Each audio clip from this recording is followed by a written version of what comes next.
All right. Well, welcome to the November 14th Housing Committee meeting.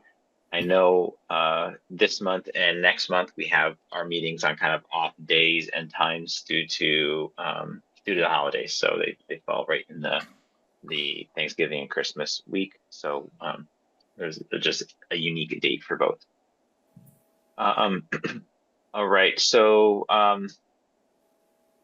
any updates or comments? I know, Eric, it looks like you're joining today. Anything you wanted to address this committee about this evening? No, I'm just joining as I did last time as a community member interested in housing and interested in what's going on. So just sitting in to watch. Okay, great. If your interest expands to wanting to be a member of the committee, where I'm happy to chat with you a little bit about that as well. Or the Planning Commission. Or the Planning Commission, For yes. members also. Eric, you'd be good. I would like to go to the meeting next week and see what that's all about. Okay, great. All right. So any other revisions to the agenda this evening? Anything else we need to address based on what other than what was sent out? Okay, great. So October 30th was the last time we met. We have the meeting minutes, that were posted. Approval of those minutes as written. Any comments on those?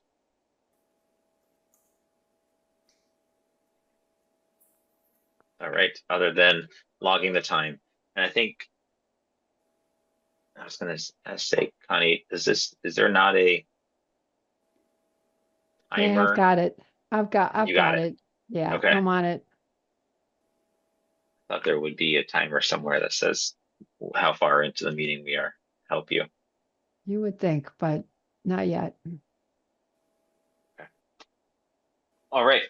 So on tonight's agenda, I know Andrew had done a little bit of research into the water sewer district, and we've talked about this in the past as being a potential blocker to further expansion of housing opportunities within in Richmond, and trying to understand what could be potentially be done to extend the water sewer district to areas that might be available for housing. So Andrew, I'll turn it over to you to kind of talk a little bit about what you've come up with so far and some of the next steps you have.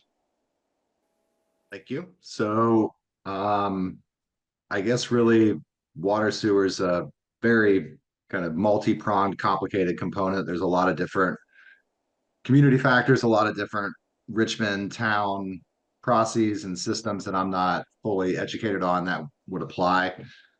But at the bare minimum, from what Key shared with me and looking at just usage data from the district, there's a huge allocation amount available, which is a really positive thing, even for future growth allocations through the various phases they've talked about. There's still running at less than 60% capacity, and current usage is in like the 30 to 40% capacity of what the sewage treatment facility can maintain. So that's a positive piece that gives growth opportunity very little barriers, except for the various geography components that we've talked about that we face from any future growth due to river plains, mountains, railroads, etc.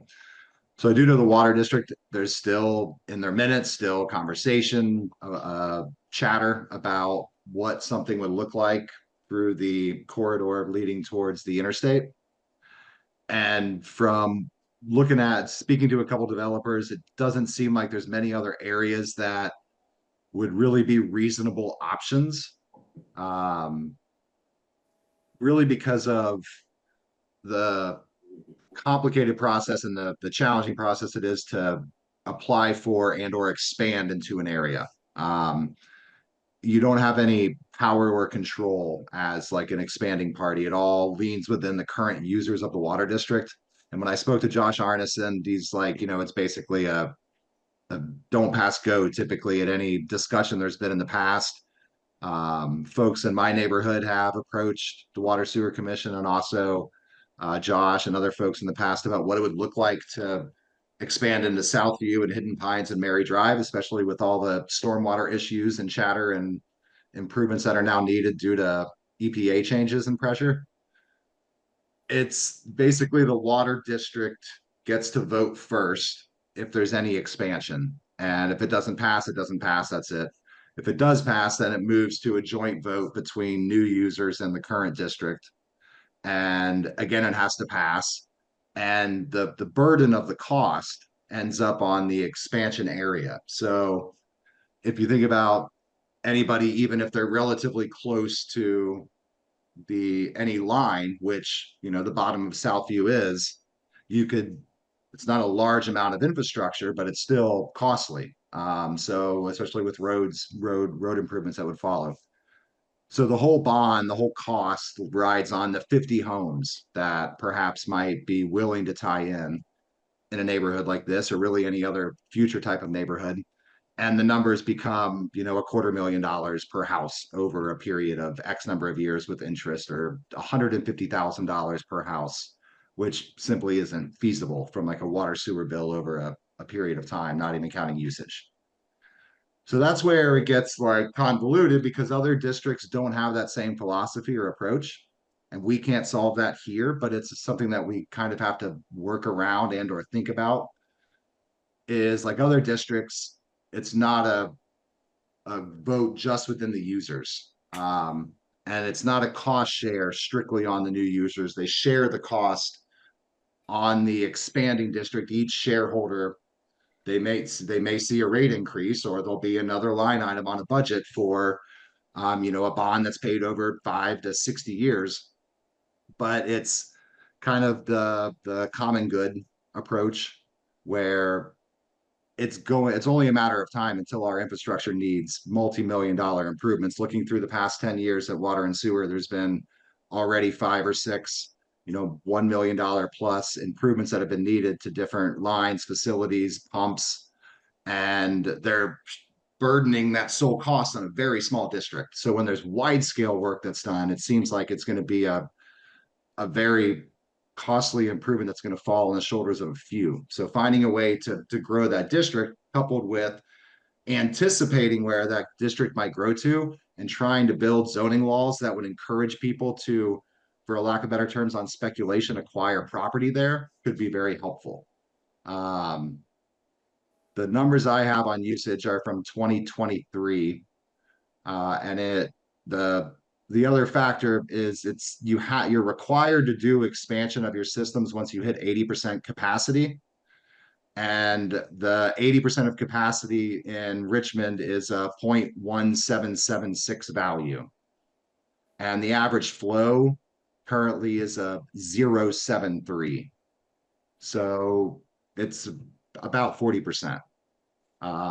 So where could it be the most cost effective for growth, and who would the partner be that would want to utilize that growth opportunity?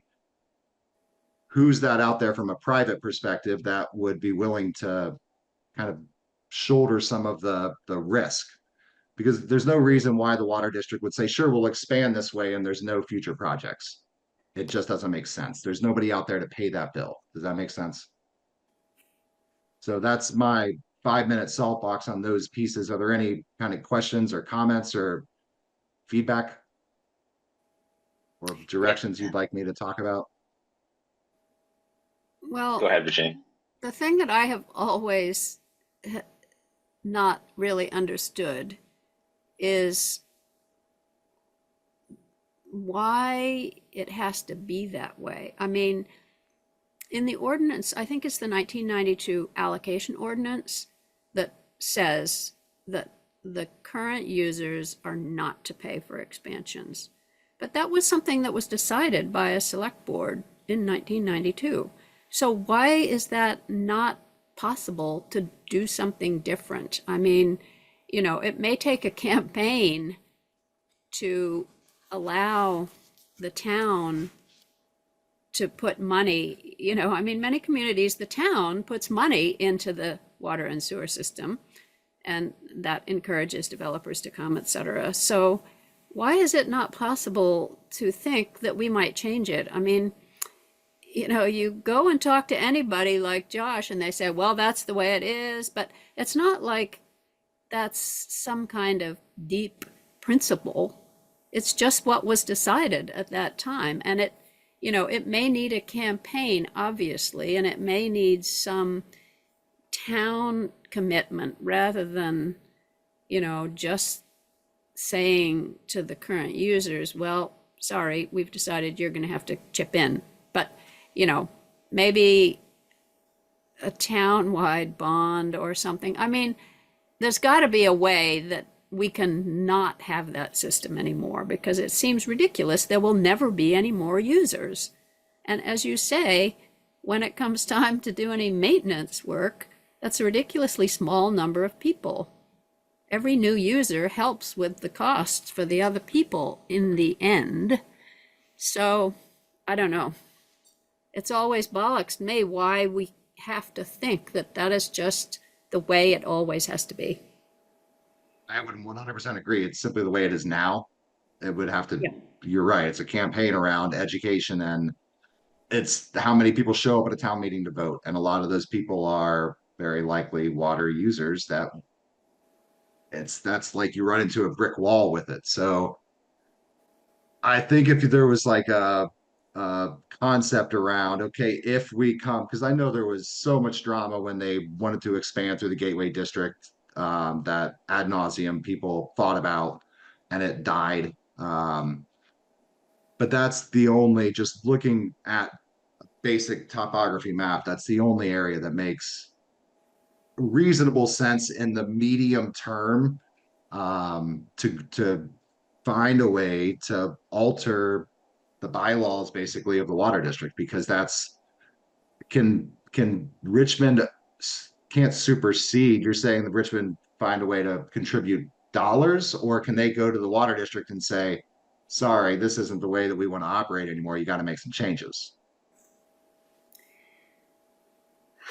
Um, I think that's the question, right? well, Like, I don't know the answer to that question. I mean, the town, it is in the town's best interest. Well, it's a complicated relationship between the water and sewer district and the town. Right. But if it's in the town's best interest to extend, then, maybe there's a way that the cost could be shared amongst the town rather than just the users. I don't know, the townspeople might not want to do that either, but people seem to want housing. And, the interesting thing about the Gateway was that the expansion of the district passed. The expansion of the district, it's just the extension of the lines that was cost prohibitive. But people voted to expand the district to allow for the expansion or the extension of the lines in that area. So, there's some kind of interest in it. What do you think is the problem with taking it up the Jericho Road to like Valley View and, That's what I think, is because it's all, so there has to be buy-in from everyone that lives there, and there's a fee that each person pays. Generally, like if you look at what Essex typically does, Essex and Essex Junction, when they expand their district, which they've done a few times, and when new developers come in and say, bring lines this way, the new users do still have hookup fees. So using Southview, for example, I know of, there's 70 plus or minus 75 homes throughout here. And I know of maybe in the last decade, 4 new septic systems, which is terrifying. That's a whole nother part of the discussion I was going to lead to shortly. But those four people just spend $30,000. They don't want to pay money to the town to hook up. They got a brand new septic system, and there's folks that are short-sighted that don't want to hook up because their septic might be just fine and their well's fine. They love their well water. So they don't participate. So then you come through 100 homes and 25 hook up, then the numbers really start to break down. Where coming up that corridor, like you're talking of, would be amazing, because there's a ton of opportunity behind that Valley View Right. for other growth, and down past Valley View. It would be tough infrastructure cost wise. It would have to be single family lots that were larger because the topography is tough, but it could be a really nice area with a nice grand list value for 12 homes. So I think that's what the challenge is a lot of it's existing inventory. So if there was a private partner that owned a piece of land that was influential, had deep pockets, had motivation, had developers on his side to say, yeah, I'll go ahead and I'll build 40 homes there if you can get water sewer there, that would be a 40 more people out of those 100 that then would share the cost. Does that make sense? Hmm. So kind of coupling it both with expansion into up Jericho Road, also identifying a couple parcels that would make smart sense to redevelop or to develop that don't damage the character of the area. Hmm. So, I mean, that would mean reaching out to the people who own that land on the Yeah, east that's my side of the Jericho, yeah. Road, basically. One just sold a few months ago, 97 acres, and the gentleman's putting one house on it. He's smart though. He might put more. He's a real estate agent, so he's structured that first house to potentially have Mhm. future growth opportunity in the future. And he's got Is a that driveway new that's road that's going up? on the right, Oh, Yeah. going that up the crazy hill. road. Yeah, that's one house going up there. It Yeah, looks like a neighborhood driveway though. So in my mind, I called him and spoke to him, and he's like, "Yeah, it's just my home for now." right. So he's somebody who's waiting to have an opportunity where zoning laws and water and sewer comes along. And when that does, it's a very ideal opportunity there. Act 47 expands a lot of things, also creates these quarter-mile and half-mile buffers, like basically auto growth zones around village districts. And that parcel does, I believe, fall into that half-mile corridor, sitting on 100 acres. So that's at the southern end of the Valley View area, kind of. Yeah, yes, way southern, yeah. Okay. Mhm. So I guess, in some So of the research that you've done, is there, like, what is the path to, and I think I've heard a couple things in your synopsis here, right? That we have some bylaws that don't lend to extension of the district, and and the sharing of the costs. Like, so is there a path to adjust those, and is that anything that the water sewer committee is district committee is talking about at all in reading over any of your notes or their notes? no, there's not a lot of headspace allocated. That's not a big thing on their radar. And what I think the angle that I would believe would behoove everybody, because the second part of what I wanted to talk about was really the age of our infrastructure in critical stormwater areas and areas that are not served on private sewer that are absolutely dumping poop into the river and into Richmond Village, like without a doubt.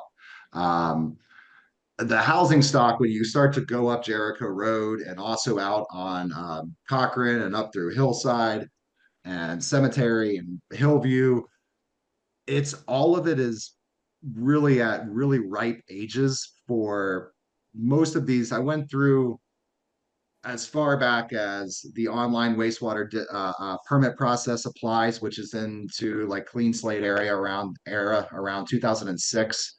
And using Richmond as an example, there's maybe been 25 fully permitted replacement wastewater systems that have gone in, and a community with a housing stock of, a couple thousand almost that are not served by utilities. And our housing Since stock is 2006. old. Wait, so, What's so just that? to recap, since 2006, there's only been 25 new sewer upgrades, replacements, permissible for Yeah, but it's a replacements. little gray because there's still a lack of information within the state database, because there are certain rules with grandfathered systems where if it's a no kind and a no fail type event, they don't have to go through the same permitting process. So there's stuff that always hides under the rug. Um, but generally speaking, there in the last 18 years, there have not been just a astronomical amount of sewer replacements, septic system replacements. And the housing stock is on average 60 years old.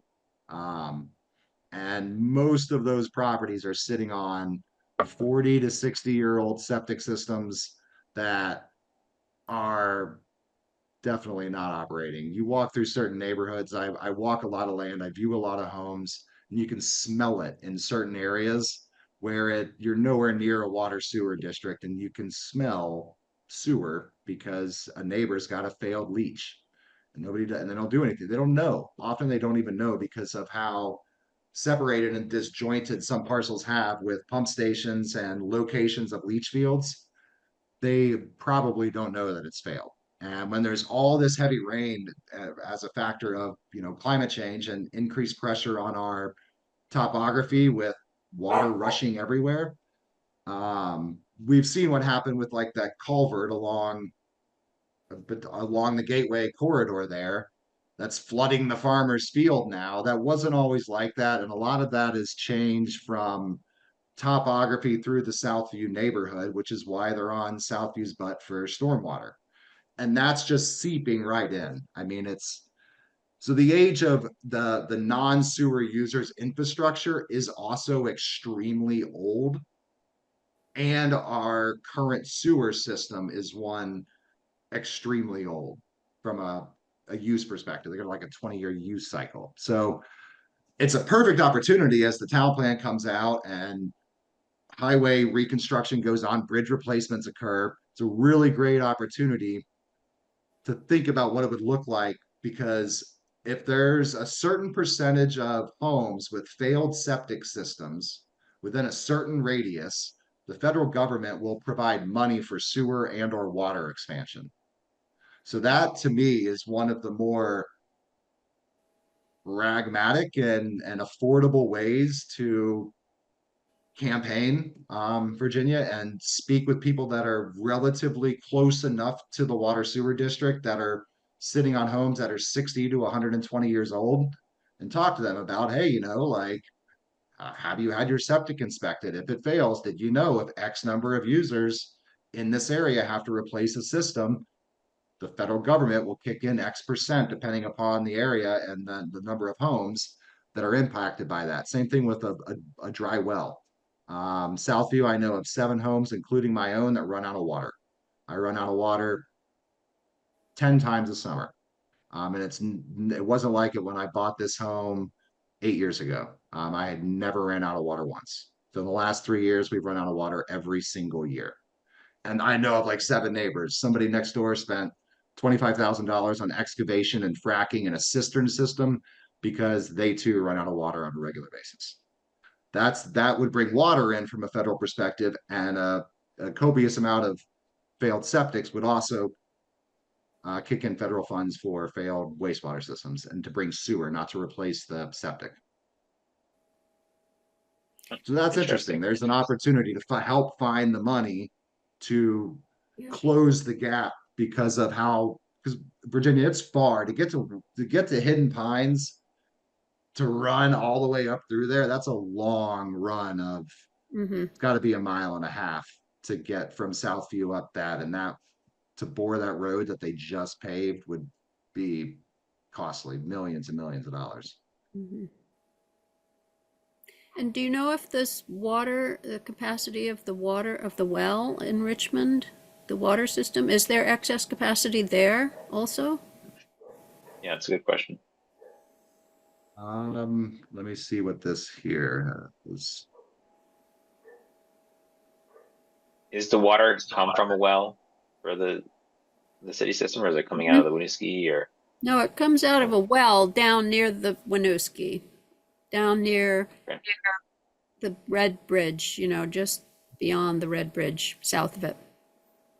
No, I don't have numbers right now in front of me on that. I focused almost everything I looked at from a capacity on that, and I apologize for Yeah. missing that piece. I think it's always been a pretty copious amount of water that comes from that well. So is that pumped all the way up to Jericho Road to To the schools? the school? One's at the To the school. Yep. Goes up the Jericho Road as far as the schools. What's that big thing that's past the highway up on the right-hand side? That's a tank that is, water is pumped up to. Okay, so that's the tank Storage tank, so that's a for the storage. water system. Right. And Okay. that was able to be, so that's a pretty new tank within the last 5 years. I guess it used to be on the other side, right next to the entrance to Southview. And they were able to size it big enough for fire, you know, water for fire control for the town. So this was a way, you know, everybody who lives in the town has never wanted to put any money into the septic system. It's always been very hard to convince people that it was to the whole town's advantage to have a good septic system and water system, right? I mean, the buildings, the town offices, the library, the schools, they all use this water. Why shouldn't everybody contribute? The people who are out paying for their own septic systems and wells don't want to contribute at all to the town system. So, but they were able to size that tank big enough to have enough water for the whole town to, you know, fill the pumper trucks up there and stuff to go to fires. And the people in the town are actually paying a little bit for that. So there's a little bit of cost share there. But it's always been really hard to, you know, and, you know, every time like, we just had to have a new well, and it was really expensive. And Nick just said he had a new septic system and it was expensive. So, you know, it is a problem how to, you know, somehow the town, if we could acquire money either from water conservation, you know, or from the river people, the cleaning of Lake Champlain or something to, for the town to be responsible for expanding the system. I don't Yeah, know. you know, I didn't do the numbers. It could, because it could be, I don't know how to calculate them all, frankly. But one idea that I thought of about an hour before the meeting was from a bonus density standpoint. What's to stop? If I were looking to develop a parcel and I said, okay, Richmond told me I could put 20 units there. And I said, no, I want 40. I want 35. And nope, 20. I would pay 10, 12, $15,000 per extra lot in a hookup fee that goes to the water and sewer for future maintenance, development, growth of that infrastructure. And I would think in my mind, if I was paying, you know, I'd have to run the numbers on what the project was, but $10,000 per extra unit in this hypothetical scenario, the numbers can still work. And it would be, maybe there's a way to layer it with there's all sorts of bond type options and or minor future, because they don't put much in reserves. From what I can see, there used to be looking at the budget for water and sewer, there used to be, and I'm new to the whole Richmond community relatively from a scope of their budgets I looked at, but they used to put $80,000 aside for future expenditures, and fiscal year 23 it was $0, and then they increased it to $10,000. So that's curious. Like I would find maybe the town could find a way to couple this in with bonus density requests. Mm-hmm. Yeah. Well, I mean, we're already working on schemes for using other incentives for bonus density, so why not? I mean, I think it's something to think about. And the other thing that's interesting is that way back in the old days, you know, the reason so many towns had 1 acre zoning was because it was an easy way to think, well, there's probably room for a well on one side of the lot and a septic field on the other side. You know, you have to have a distance between the well and the septic system, the tank and the leaching field. There has to be enough distance. So everybody just kind of thought, well, an acre is probably enough that, you know, most lots are going to be able to do that without really looking into it much. Now, what's happening is that all over this country, really, let alone Vermont, there's a lot of pressure to not have this 1 acre single family home zoning, which was like the default thing. That's what people did. And the legislature has become involved.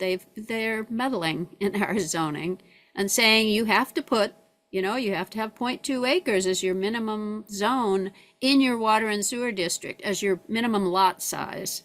It can't be 1 acre. It has to be 0.2, a fifth of an acre. And you can put a 3 to 4 family home on that. And they're moving towards, I think, doing that even further afield from water and sewer. You know, I mean, the legislature is focused on the fact we do not have enough housing. So it may be that as we make lots smaller, this is really going to be a problem. You know, you won't be able to have a well and a leach field on a 0.2 acre lot. You just won't. You know, you're going to have to, the town is going to have to consider doing something about the water and sewer system, because it just isn't going to work anymore if we're going to be told by the legislature that lots have to get smaller, more people have to be accommodated on a smaller lot, even outside of a water and sewer district. So, you know, it seems like it would be thinking ahead for the town to be thinking about this. I understand there are already so many other things the town has to think about that it's very hard for it to think ahead, but you know, and starting a fund, you know, maybe starting a fund for the future is the way to go. To me, it's a 30-year map when it comes to water, sewer, housing, confluence of factors to actually, because you can't solve it overnight. You can't solve it really in 5 years. So, and that's where when you look at town budgets and escalating healthcare costs and escalating property taxes, there's no appetite for more line items that actually pass.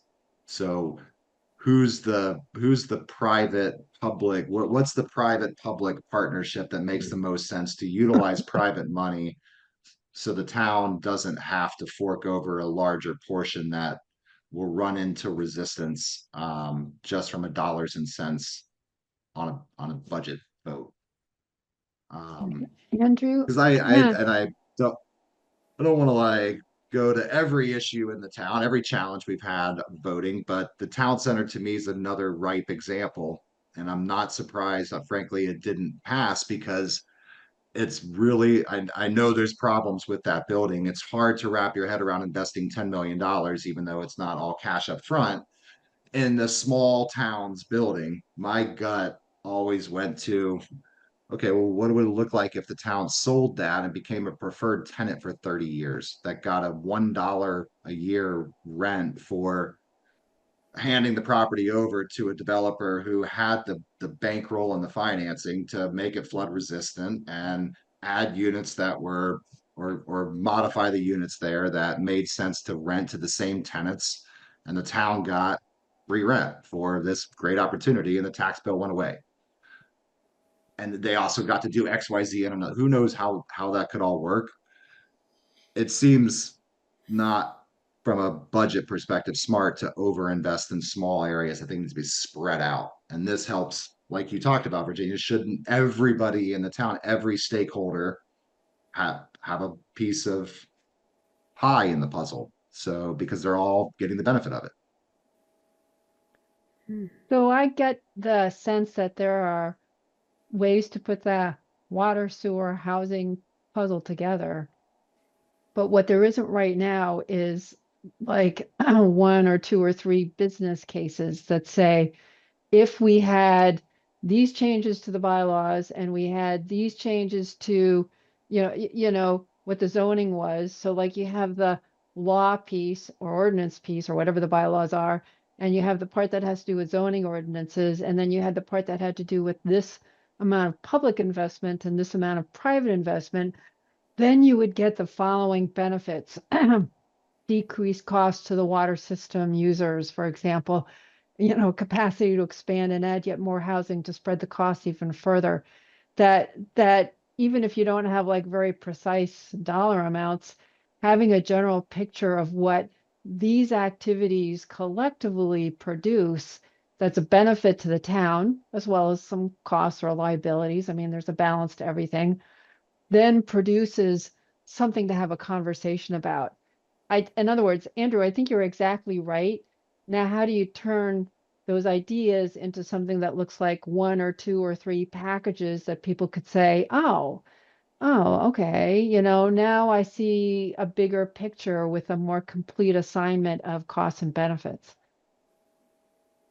Yeah, along those Yeah, I mean, same lines, like, and yeah, just to put in there, I'd love to get to a recommendation. Like, we're the housing committee, we're obviously not the water sewer committee, but we have a stake in this. We as a committee have identified that this water sewer expansion or its current size is a limiting factor on new home development in Richmond.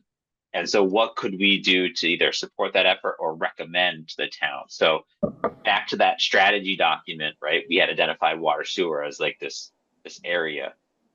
I think we have a lot of great background.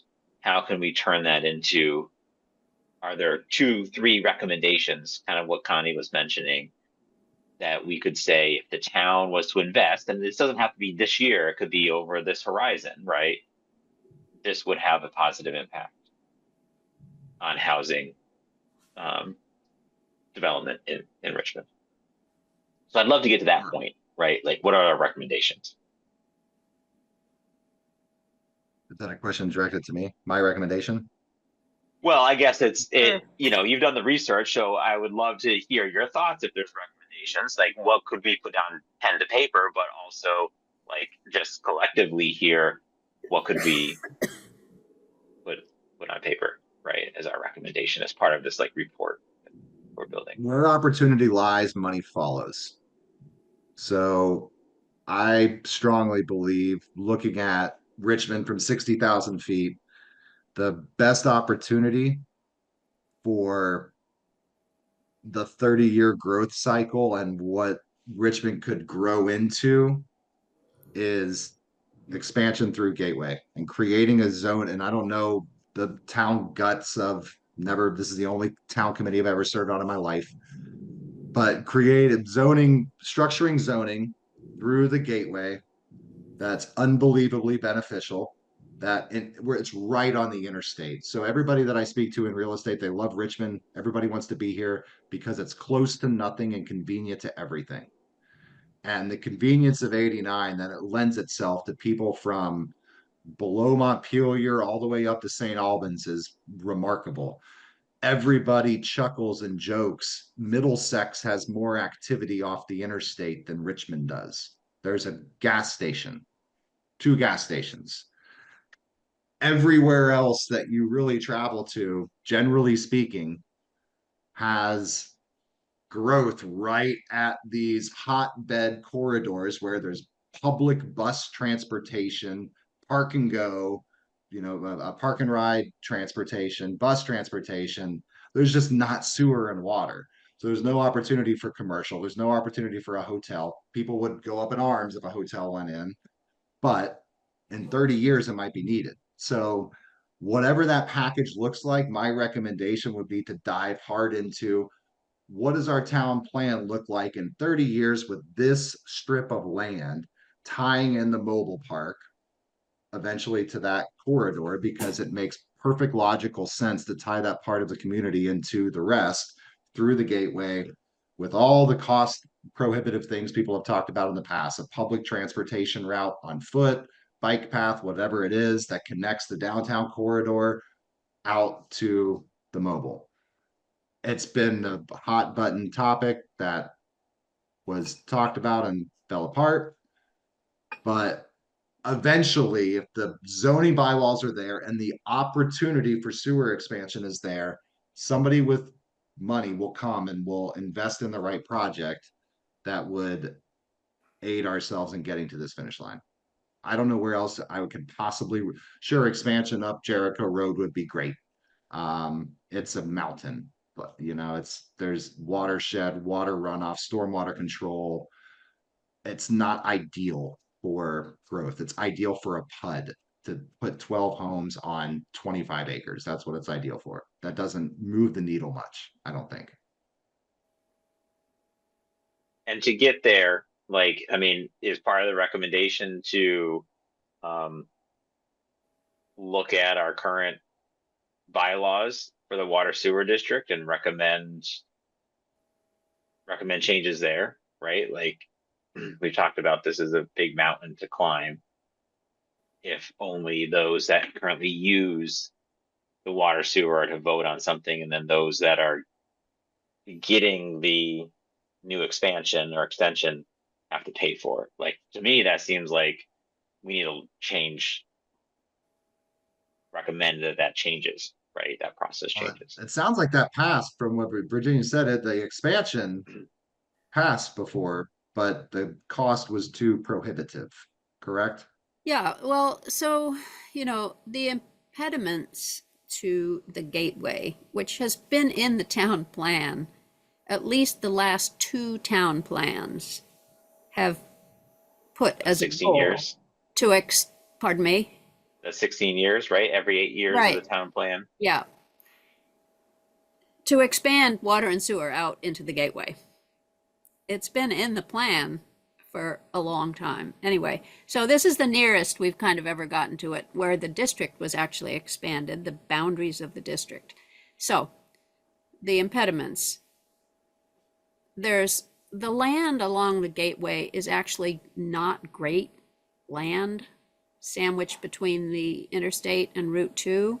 There's a lot of wetlands. There's a lot of water that comes under the interstate that flows through those properties to the other side, to the farmland. So the land is not great. There are like 8 property owners along the gateway.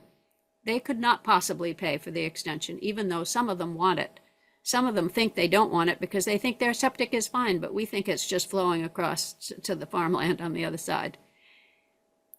Governor Peck Road would be also possible to have. Those people don't want it. It's quarter-acre zoning over there. The mobile home park doesn't want it. I mean, that's the goal, really, is to get it to the mobile home park, because at some point in time they're going to need it, especially if we expand the mobile home park, which is a affordable housing goal. There's land there. That mobile home park could be bigger. It's kind of a pretty nice as they go mobile home park. The owner, Peter Brown, does not want it, but he needs to be worked with. He was burnt by the town once because he wanted to have, before he put his new system in, he wanted to have water and sewer come out there, and the town turned him down. So he's like bitter about that. But, he could Would be be, too. yeah, he could be brought along, and he's old. I mean, you know, he's going to have to do something with this park at some point, either sell it or I don't know what he's going to do with it. There's potential there for affordable housing. So putting all those factors together is what made it really challenging to get out there. The other problem that came up, but I mean, you know, that's a really difficult problem. This is a kind of solvable problem in that between the end of the line going up to the schools, so there's a stub like at School Street, which is the road that goes to the schools. That's where it stops being the town's. And there's a private line that's owned by the school district that goes to the two schools, the elementary school and the middle school. Somewhere in there, there's purportedly a leak because of their testing that they did on that line when they were thinking of bringing it to the Reeps property, the Willis Farm property, over the top of the hill. They can't find it. No one has ever been able to see where there's a leak.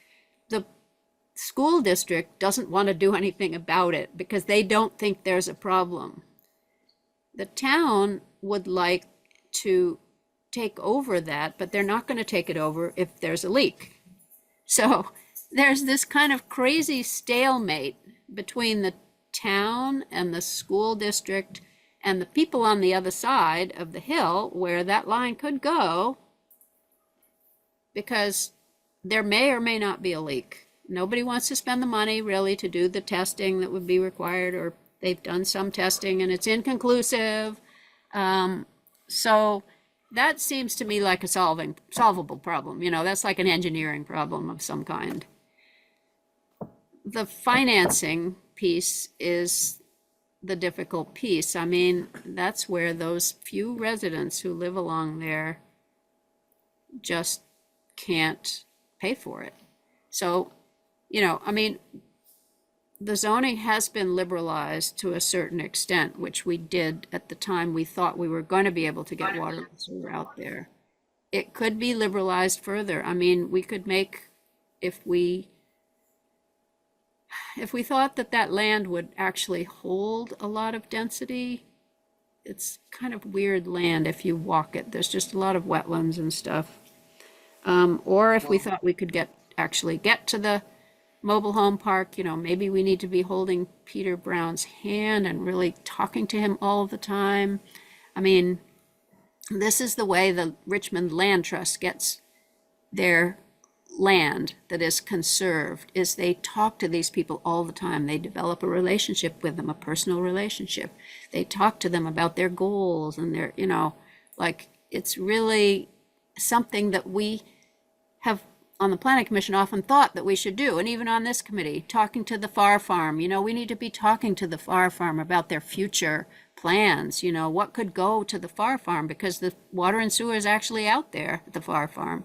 You know, well, they don't want to do anything right now. And so we never really have built this long-term relationship with them that says, when it comes time that you don't want to farm anymore, we would like to have 40 units to an acre here, or whatever, you know, what would work for you here. We stop short of that, and it's understandable. We don't have staff that stays forever, you know, the committee members change, whatever.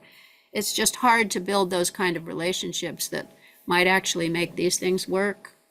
So anyway, that's the story with the gateway, and we still have it in our town plan, and we're probably going to put it in our new town plan, that we would like to see water and sewer go in that direction. But challenging anyway.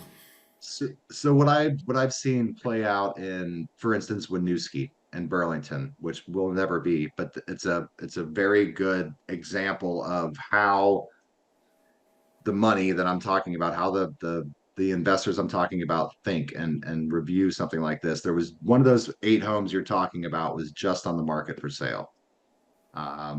It was a tenant occupied property. It was listed in the 500s. I don't think it's closed yet.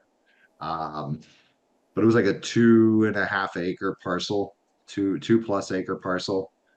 And if the right zoning's in place, I'll buy that lot and that house and I'll be landlord for 12 years until the neighbor wants to sell. I'm actually about to purchase I have a rental unit in Essex, and we're about to purchase the neighbor's house and a piece of land behind us, which will give us the magic 0.4 acres to add a lot. But it's a patience game. So you buy one lot and you rent it, and then you approach everybody that lives on your block. When you're ready to sell, come talk to me. I'll pay cash for your land. I'll pay cash for your house. It'll be easy. And then I rent that house and I keep acquiring these assets that the hypothetical me, depreciate over time. I make my rents profit. Then I acquire 7 properties in a row, and now I have the ability to redevelop that parcel and do exactly what the best use should be. The Main Street corridor is the same idea. It's miserable. It's 1900 construction. They didn't think about 2024 what the world would look like. There's people like Matt that are going out and purchasing multiple parcels in a row, and it's not a play in 3 years, it's a play in 30. That when I've used up these assets, because they're older homes, I've maximized the use out of them, I can now tear them all down and I can rebuild this. So having it in the town plan 2 times in a row is great, and it probably will take 4 times in a row until it gets to the finish line. You're only halfway there. So it makes sense. It's a 30-year process to to accomplish it, because you need somebody who has the vision and the money to buy 6 $500,000 assets, because the land's not worth $3 million by itself. Mhm. It's worth 500,000, 600,000 by itself. But if I can get my money back by renting the property for 2 decades, I can now justify tearing down that asset because it needs a new roof, a new foundation, new windows, and new paint. Tear it down and move on. So that's where, if it's unbelievable, even if the water sewer is not there, sooner or later, they can't get a permit from the state to put in the septic system because there's wetlands right there.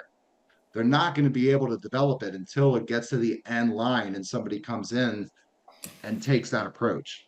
That's the play that I would think would work out. There's other, what is it that you said, the reaps?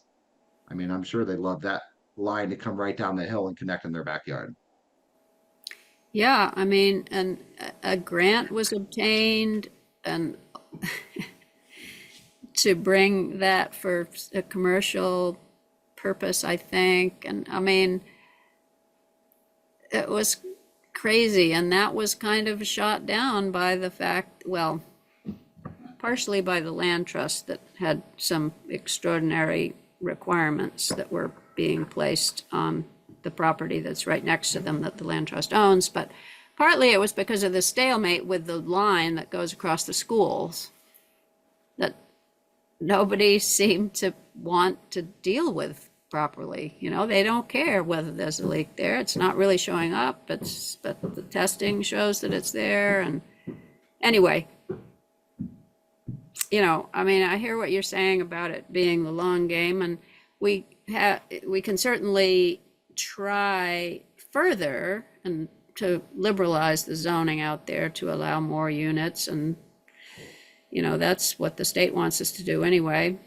And I think working with the mobile home park to get them, I mean, because there would be money, I'm sure there would be money for that purpose, to go out to that mobile home park and to support affordable housing. I mean, that's another thing that's very effort and time consuming, besides building relationships with these people, is doing the work to find out where you can get the money. And, you know, maybe if we change the zoning and the private people come in, as you're suggesting, you know, private developers come in, then that's not really our problem. But Yeah. anyway. So Well, just so do we need a change in the bylaws? Yes or no? For the water sewer district? A change in the zoning? In the Or- bylaws of the water district that determines who makes the decisions and who pays for the outcomes of those decisions. Right now, they're separated. Current users make the decision. future users have to pay for it. Well, that would Right? be one approach, but then there are other approaches, you know, if you have this mythical developer who's going to come in and is able, doing what Andrew suggests, over time, building a parcel, and you have the zoning in place that allows you to put a certain density there, I would think, goes along with that, and you put those two together, then the pathway of changing the water and sewer bylaws doesn't necessarily matter, because now you have enough weighted users, new users, to pay for it to make it worthwhile.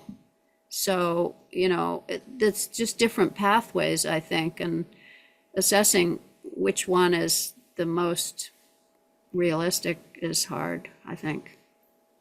Thanks, Virginia. I see Eric's hand up.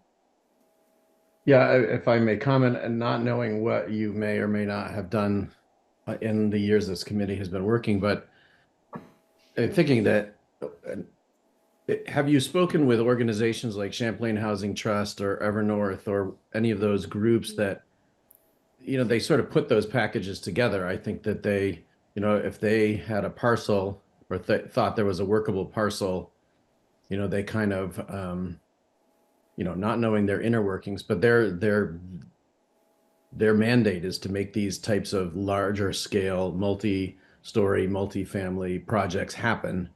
And they have resources that local communities don't have. You know, they have staff, they have attorneys, they have knowledge of the landscape, they have lending through some of these sources. And I don't know if it's worth it. And maybe you've done this, but, you know, speaking with them and driving around with them and seeing if they saw opportunities that they thought might be workable for an organization like them. They need municipal water and sewer. Yeah, we have talked They to don't, they don't one do of the it. properties. They don't do it without town water and sewer. Yeah, the Willis, the REIT property, Willis Farm there. I think do we bring in Champlain Housing Trust for a conversation? Was that who it was? You know, the property owner wasn't super interested in a project like that, but they had requirements that they would prefer to have water sewer available They will ahead of only time. do it with water and sewer. Yeah. It's not just that they prefer it, but I mean, you know, It's the only only reason- feasible with water and sewer. Like it would have to Yes. be part of Yeah. that. But I think, you know, if you're looking to package something to the citizens of Richmond to get the larger citizenry to vote on some infrastructure, I think if there was a sort of packaged, yes, Champlain Housing Trust could build this house on this lot if the town brought in water and sewer, or something to that. Maybe they don't even want to investigate it, but that might help people envision something more than just agreeing Expand. agreeing to Yeah. expand without a clear, you know, if there was, hey, this is going to create X number of affordable units, and that, you know, there are tons of people in town who are pinched by the lack of affordable housing, you know, could that type of package, you know, it would take, you know, a lot of work and collaboration, but I don't know, I feel like that's the, you know, one way that you could sell it to the community on the whole is with a something a little more concrete, perhaps. Mm-hmm. Yeah, well, they were interested in the REIT property if we could bring water and sewer there. The Champlain housing, the REITs weren't that interested in it, but They built storage units yeah, instead. Yeah, that may be moot now with those storage units, yeah.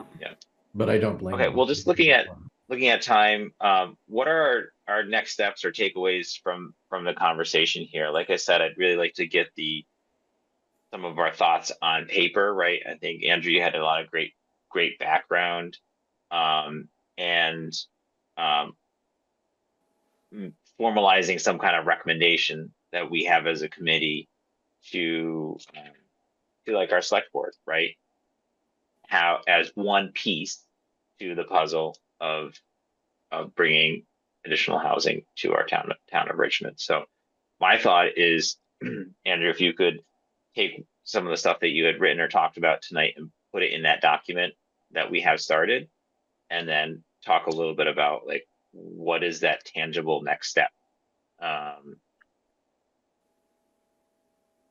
And what I heard was the idea around, maybe fleshing it. We need to flesh out this out a little bit more about incentives for bonus density incentives for both densities. Focusing on the gateway. I do believe looking at some of the bylaws and making that part of a recommendation would be helpful, right? Like that's an actual tangible step we can take or help support versus, and Andrew, you mentioned the strategy of someone building over time, investing over time, and then turning those lots. Like, I don't know if that's something that we can necessarily plan on happening, but we could work in parallel about adjusting our bylaws as one option. And if an investor comes in and it's like, hey, we're willing to pay for that, then obviously that's. Yeah, and I don't think the That's on bylaws top, have anything right? to do with an investor looking at that. I mean, Right. like No, in I don't Richmond think so. Village right now, it's already set up. And Act 47 creates the opportunity in every water sewer district where every land developer I speak to is thinking of Act 47 every day. They drive around and look for a house with a big backyard. That's all they look Yep. for. So the framework's there from that perspective. I think it's more, if you're talking about bylaws, encouraging the water and sewer district to just look at the big picture and run their numbers if they had to upgrade their entire system because it's Yes. 45 years old. How much would each person burden that cost? And if they could, double add 40% to their roll call, what would that look like if they Exactly. had those Yeah. same And I costs? think, I feel like if we give the water sewer district maybe a reason to look at and run those numbers or look at this, right? Hey, this could be part of the plan for housing. Then it might spur them to look at that, right? And if we can change the bylaws in 1992, then why can't we change them in 2005, right? And I think, if we're going to look at the gateway again, looking at the Far Farm again, if we're talking 30 years, it's really nice to have that farm there. Of course, the western half is in the floodplain. You wouldn't want to do any housing there, but it's still the 30 acres that's on the east side where the the barn is and stuff. That we need at some point to look at the zoning. We haven't looked at the zoning there, but if the zoning there were not 1 acre zoning, which it is right now, then at some point in the future, that lot would be a great place to have more housing or commercial, mixed residential, commercial. Should we make it an extension of the residential commercial district that is right next to it? It's got water and sewer right there, and they're struggling with making it a farm. They love farming. They want it to be a farm, but it's not always going to be able to be a farm, probably. So I don't know. It seems like we ought not to take that off the table. When we made our report about the different areas that might be considered for housing, the gateway was one, the Far Farm was another. We said we had talked to them and they didn't want to do it, which is true, currently still is true. But the long term, they are willing to talk about a long-term plan. We've just never really followed up with them. It just needs somebody to do it, and a kind of consistent effort to involve them in the future planning for that area. So yeah, and I agree. And I think, tonight we were just talking about water sewer, right? If you look again at this document that we're putting together, right, there we have a section on community and support and outreach, right? So I see that as kind of like, what are our recommendations to the select board, to ourselves, around what that looks like, and then looking at the zoning piece as well. It's kind of a whole another section, like what does that look like that we want to move to, and what are our recommendations? back to the town. Virginia, briefly, when let's say hypothetically that zoning at Far Farm changed to quarter or 0.2 acre zoning or whatever, even if the FARs don't want to do it, that's how, and I don't want to compare us always to other towns, but 60 to 70% of recent growth in Williston was because they changed zoning or somebody identified a parcel that looked really great on an aerial map and they approach that landowner and offer a deal that, hey, and they don't pay up front. That's how they make it work. They say, okay, Mr. and Mrs. Farmer, I could get 120 units here. I'll pay you once I get it approved. When I sell them, I'll pay you $35,000 per lot. But if I don't get it approved, I'm not paying you anything. And it takes 5-10 years to play out. Mm. But then the developer takes on all the permitting costs, all the attorney fees, all the legal work, engineering. The landowner doesn't have to pay for anything. And the landowner gets paid per closing at a way discounted rate, but they've got to wipe their hands of it and they get $3.5 million. That's how it normally plays out when you change zoning there. Sooner or later, somebody comes in and says, this is too good for you to pass up. And they typically are right. Mm-hmm. And the other thing about the zoning piece is, so Act 181 is the sequela to Act 47. In 2023, we had Act 47. In 2024, we had Act 181, which, so Act 47 said you have to have, if served by water and sewer or able to be served by water and sewer, which the Far Farm, of course, would be, you had to have the 5 units per acre density minimum. That's the 0.2 acre lot minimum size. 1/5 of an acre has to be the minimum lot size. However, in 2024, Act 181 says on that minimum lot size, you must also be able to put either a duplex or a 3 to 4 family building. So essentially, that gives you a density of 20 units per acre. If on every 0.2 acre lot, you can put a 3 to 4 family unit building. If you did that, if you subdivided 1 acre into 5 lots, on each one of those, you could put a 3 to 4 family unit building. So already, and this is all mandated by the state, already we're at 20 units per acre basically there.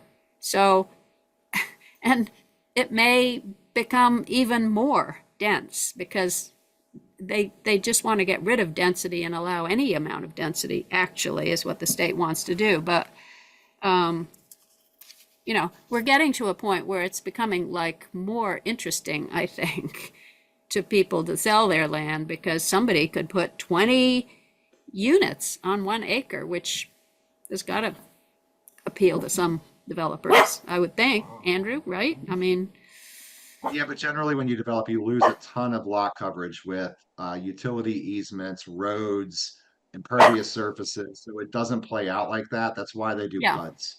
Because you can centralize all your work and all your infrastructure into a small corridor. So hypothetically, sure, but then you have to start removing everything from density, wetlands, setbacks.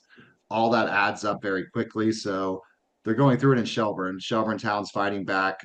There's a parcel like Far Farm that's 100 acres that somebody wants to buy and put 400 units on, and Shelburne residents are in an uproar and they're right. already entering a legal dispute. But that's where the landowner wants to make the development. So sure, but there is still some semblance of environmental impacts and Yeah. town jurisdiction that draws back that maximum density. Yeah. Well, I think the mobile park's the best target too. I think that because if you think about where things could go, that's kind of like almost an end of a line when you look at town boundaries that aren't in floodplains. That makes the gateway way easier to swallow, and all that makes way more sense if so many units over there want to participate. There's also 2 parcels in Richmond that are quarter acre zoning up Governor Peck that the largest landowner in Vermont recently sold, that are just sitting there undeveloped. There's some sort of bridge work being done for future growth, it seems like, but there is other opportunity up there, other parcels that could lend themselves to growth if there was water sewer, except that road is Governor Peck's is a bad intersection coming up to River Road. Well, Mhm. I'd Bad like from- to move on to our next agenda item here. Well, If I'd we like could to chat. make sure we have a Yeah. next step. I wrote down next steps and then I stopped. Andrew, would you be willing to expand the bottom of page 1 and on top of page 2, which says water and sewer regulations / policy revisions, and kind of turn that into, if not a recommendation, at least an outline based on what you've learned that's the salient points? I think that's perfect. Yes, yes. Thank you, Andrew. That's great. And I really appreciated this. I learned a lot. Thank you very much. All right. So the next piece, I know we just have 15 minutes. I did share in my email the housing committee charge that I guess we refreshed in 23. And it had some short-term goals in there. And I'll just share my screen really quick. I thought I sent that out to everybody, did I not? Along with a couple of other documents about our goals that I dug up out of the files. Yes, you did. Yeah, okay. Yeah. So the charge is in there as well. Okay. Yeah, and I had sent an email as well. I think we all had Yeah. the same copy, correct? This was the copy that we Yes. sent. Okay. Yes, yes, yep. So just to focus on like these bullet points that were right here. So we did update the select board on our research in December. We have talked a lot about the Act 47 law that was passed. We have started to work on the town plan, right? I think we're maybe a little behind according to this, but looking to complete that in early 25. And hey, we did increase some housing committee membership since we had put this together as well. But I think we're fully staffed currently. So I'd like to look at this, looking at next year, and what does this look like in, I guess we're now on a more calendar year schedule than a fiscal year schedule. Some things that I believe we have talked about is building out this strategy document. Oops, did I change what I'm sharing? No. The screen only is see blank right dark. now. Yep. Oh, the screen is blank. No, No, not it's sharing. okay now. Good now. Okay, sorry. Was to update. I'd like in 25 to present the strategy document to, I think, the PC and probably the select board.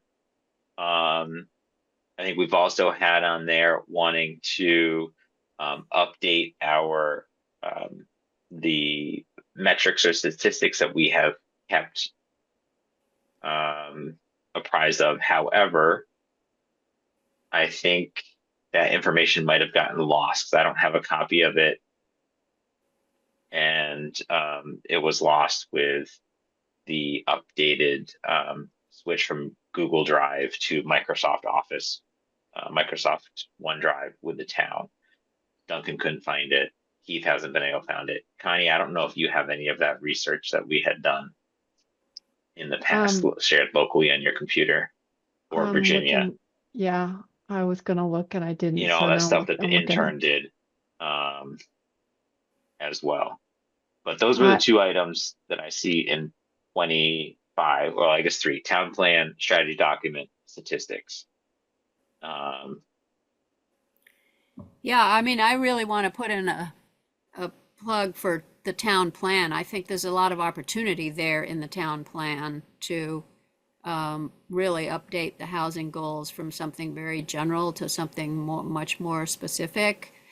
A lot of these, in fact, you're required by Act 47 or maybe Act 181 to have a whole new element about affordable housing, which says what you're planning to do, what you're actually planning to do. I made a copy of it. I don't know whether I sent that out or not, but that you are required to include in your municipal plan is very specific language about what you're going to do for affordable housing, what your public and private activities are going to be. So there's a lot of work that we ought to do around that. And, you know, I mean, thinking of the water and sewer, housing since 2018 has become so much more of a visible problem. And the more specific you are with your language in the town plan, then the better off you're going to be for getting grants and, you know, developing your NDAs, your neighborhood development areas, or your growth areas, all of those kinds of things. If you have actual specific language in your town plan, we just have sort of general language. We want to have, you know, enough affordable housing for everybody and available housing. So making very specific goals, I think, is going to be important.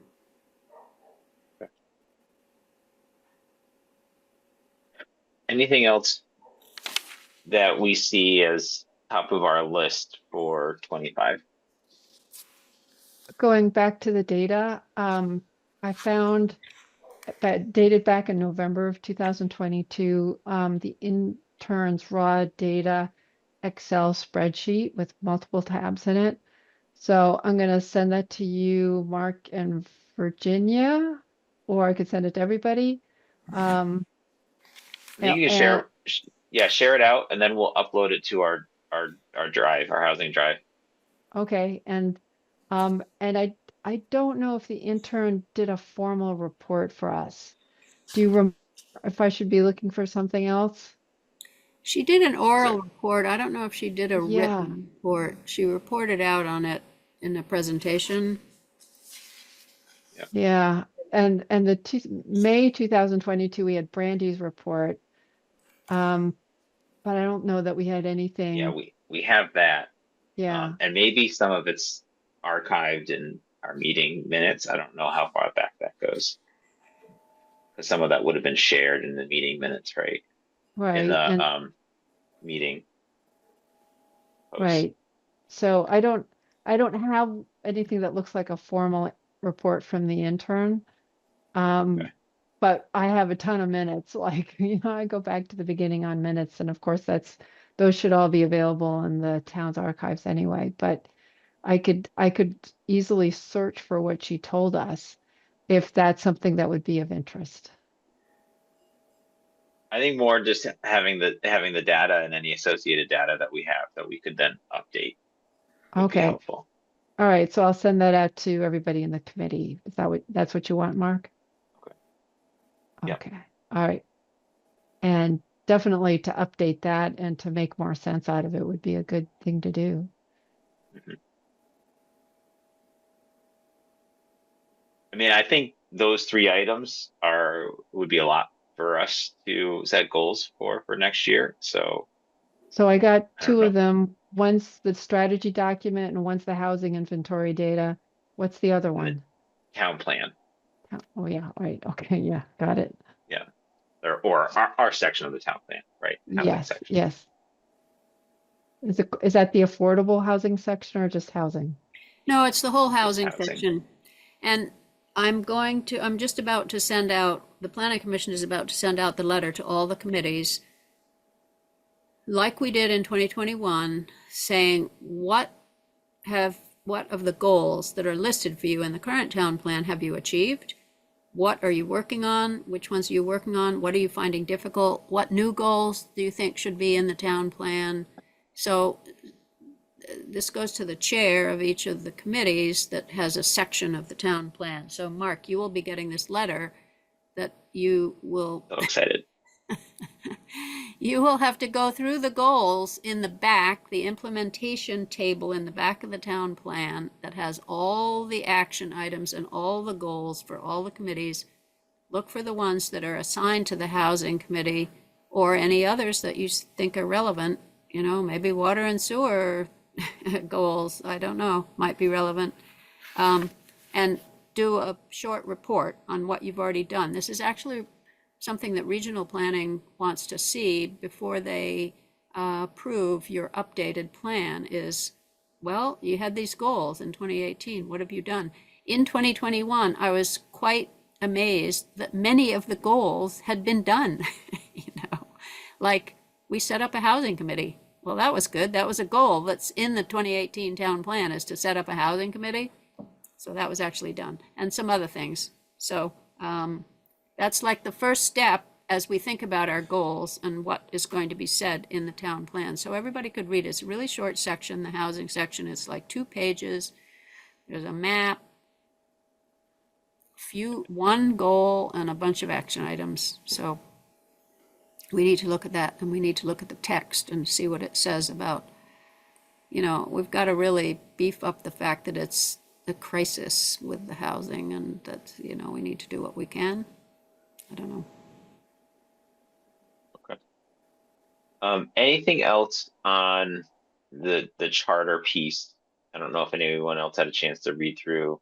There's a bit there through any of the committee charge piece. Okay.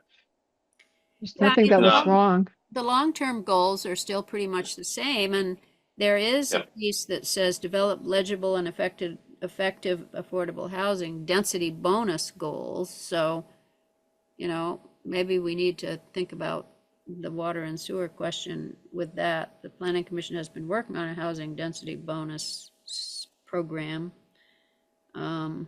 Anyway, Well, what I'll do is I'll update this with kind of what we talked about with those 3 items for 25. And then I guess looking at next meeting. So what I had on the agenda for next meeting was to talk about, where's my page here?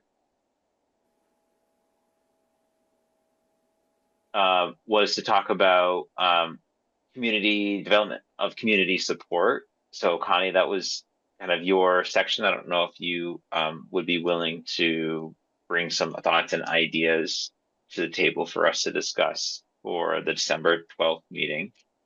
So may I just make a comment about that? Mhm. Communications is sort of dependent on what our goals are. Like if our goal is to make a 30-year recommendation that includes this, that, and the other thing, it's a little it's context dependent. I guess what I could do is say, once we know what it is our priorities are, here's ways that we could get started to begin to bring in the community. But Mhm. we don't really have a plan until we know what we want to communicate and get support about. Is that reasonable, Mark? I think so, because I think, you know, similarly, like we've talked a little bit about, you know, there will be recommendations or changes to zoning, right? There will be maybe some recommendations and changes that we would want to make to the water sewer system. Maybe we don't know exactly what that is today, but how would we build some of that community support? At least how I see it in my mind. So I think we're talking about the same thing, right? That Okay. maybe those details aren't fully fleshed out as the message, like what the message is. Yeah. But what does that look like? Yeah. Good. All right. Thank you. Okay. And then the second piece I had was to talk about the town plan as related to housing. So last session we did talk about the town plan, the housing section in the town plan.